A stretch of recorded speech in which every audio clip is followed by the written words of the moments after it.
যারা হেলদি হতে চাচ্ছেন, মোটা হতে চাচ্ছেন, শরীর স্বাস্থ্য ভালো রাখতে চাচ্ছেন, আজকের ভিডিওটা শুধুমাত্র তাদের জন্য। হ্যাঁ বন্ধুরা, আজকের ভিডিওটা শুধুমাত্র তাদের জন্য। ভিডিওটা না টেনে পুরোপুরি দেখবেন, তাহলে পুরো বিষয়টা বুঝতে পারবেন। আর যারা আমাদের চ্যানেলে একদম নতুন, চ্যানেলটি এখনো সাবস্ক্রাইব করে রাখেননি, এরকম নতুন নতুন বিষয় ভিডিও পেতে অবশ্যই চ্যানেলটি সাবস্ক্রাইব করে রাখবেন। আর যারা আমাদের সঙ্গে যোগাযোগ করতে চাচ্ছেন, স্ক্রিনে দেওয়া যে হোয়াটসঅ্যাপ নাম্বারটি আছে, হোয়াটসঅ্যাপ নাম্বারে আপনারা হোয়াটসঅ্যাপ করতে পারেন, কেউ ফোন করবেন না। আমরা আমাদের সময় মতো আপনাদের সঙ্গে যোগাযোগ করার চেষ্টা করব। তো আর কথা নয়, শুরু করা যাক। আমাদের আজকের আলোচ্য বিষয় এই যে দেখতে পাচ্ছেন, রক্তিকা 450 মিলি সিরাপ। প্রস্তুতকারক আলসাপা ল্যাবরেটরিজ, ইউনানি, মালিপাড়া রোড, কমলেশ্বর জাতীয় বিশ্ববিদ্যালয়, গাজীপুর। হ্যাঁ বন্ধুরা, এই যে যে প্রোডাক্টটি দেখতে পাচ্ছেন হেলদি হওয়ার জন্য, তো আমি আপনাদের সুবিধার জন্য ভিতরের গেটআপটা দেখিয়ে দিচ্ছি। অসাধারণ গেটআপে এই রক্তিকা সিরাপ সেবনের জন্য এই যে দেখতে পাচ্ছেন চামচ রয়েছে। সিরাপটি সেবনের পূর্বে আপনারা অবশ্যই ঝাঁকিয়ে নেবেন। তো প্রত্যেকটা কোম্পানির মতো এটাতে ডিআর নাম্বার দেওয়া রয়েছে, লাইসেন্স নাম্বার দেওয়া রয়েছে, এক্সপায়ারি ডেট দেওয়া রয়েছে, খুচরা মূল্য দেওয়া আছে 350 টাকা।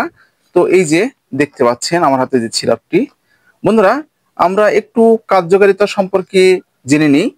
তো যাদের সাধারণ দুর্বলতা রয়েছে, একদম শরীরে শক্তি পাচ্ছেন না, রক্ত লোহিত কণিকার অভাব, বৃদ্ধিকারক, জগ্রত, পাকস্থলীর সমস্যা, শক্তিবর্ধক, হজমকারক, পিত্ত প্রমোশক। এছাড়াও বন্ধুরা এই সিরাপটা আপনাদের সাধারণ দুর্বলতা দূর করবে। বসে থেকে যখন উঠছেন তখন গা মাথা যে ঘুরে আসছে, সেক্ষেত্রে এই সিরাপটা অত্যন্ত কার্যকারী।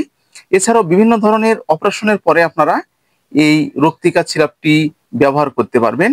এই সিরাপটা যখন আপনারা সেবন করবেন, তো সেবন করার পরে আপনাদের রুচিটা অনেকটা বেড়ে যাবে, ঘুমের জোর আপনাদের হবে। আপনাদের যাদের ভিতরে একদম অশান্তি ভাবটা সব সময়ের জন্য লেগে আছে, এই অশান্তি ভাবগুলো একদম দূর হয়ে যাবে। তো এই ছিল মূলত আমাদের রক্তিকা সিরাপের কার্যকারিতা। তো এটা সেবনের একটি নিয়ম রয়েছে। তো আপনারা অনেকে হয়তোবা যে প্যাকেটের গায়ে যে লেখা আছে, তো এটা দেখে আপনারা সেবন করছেন, কিন্তু এভাবে আপনাদের সেবন করা যাবে না। এটা আপনাদের ওজনের উপরে, বয়সের উপরে নির্ভর করে সেবন করতে হবে। তবু আমি বলে দিচ্ছি, প্রাপ্ত বয়স্কদের জন্য 2 থেকে 4 চামচ সিরাপ দিনে 2 থেকে 3 বার। প্রাপ্তবয়স্কদের জন্য আবার বলছি 2 থেকে 4 চামচ সিরাপ দিনে 2 থেকে 3 বার।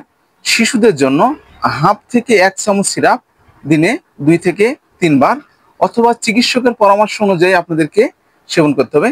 গর্ভাবস্থায় রক্তিকা সিরাপ সেবন করা থেকে বিরত থাকতে হবে। স্তনদানকালে রক্তিকা সিরাপ নিরাপদে ব্যবহার করা যাবে। পার্শ্ব প্রতিক্রিয়া একদম নেই বললেই চলে, তবুও কিছু কিছু ক্ষেত্রে ত্বকে অ্যালার্জি, ফুসকুড়ি, বমি বমি ভাব দেখা দিতে পারে। তো এই ছিল মূলত আমাদের আজকের রক্তিকা সিরাপ।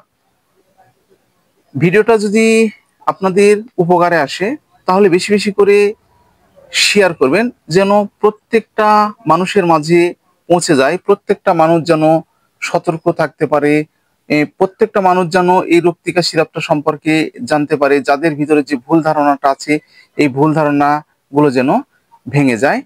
আর সর্বশেষ যে বিষয়টা বলতে চাই, যে কোনো প্রকারের মেডিসিন সেবনের পূর্বে আপনারা অবশ্যই একজন চিকিৎসকের পরামর্শ নেবেন এবং ডোজ মেনটেন করবেন। ডোজ মেনটেন করে সিরাপগুলো আপনারা ব্যবহার করবেন। ধন্যবাদ।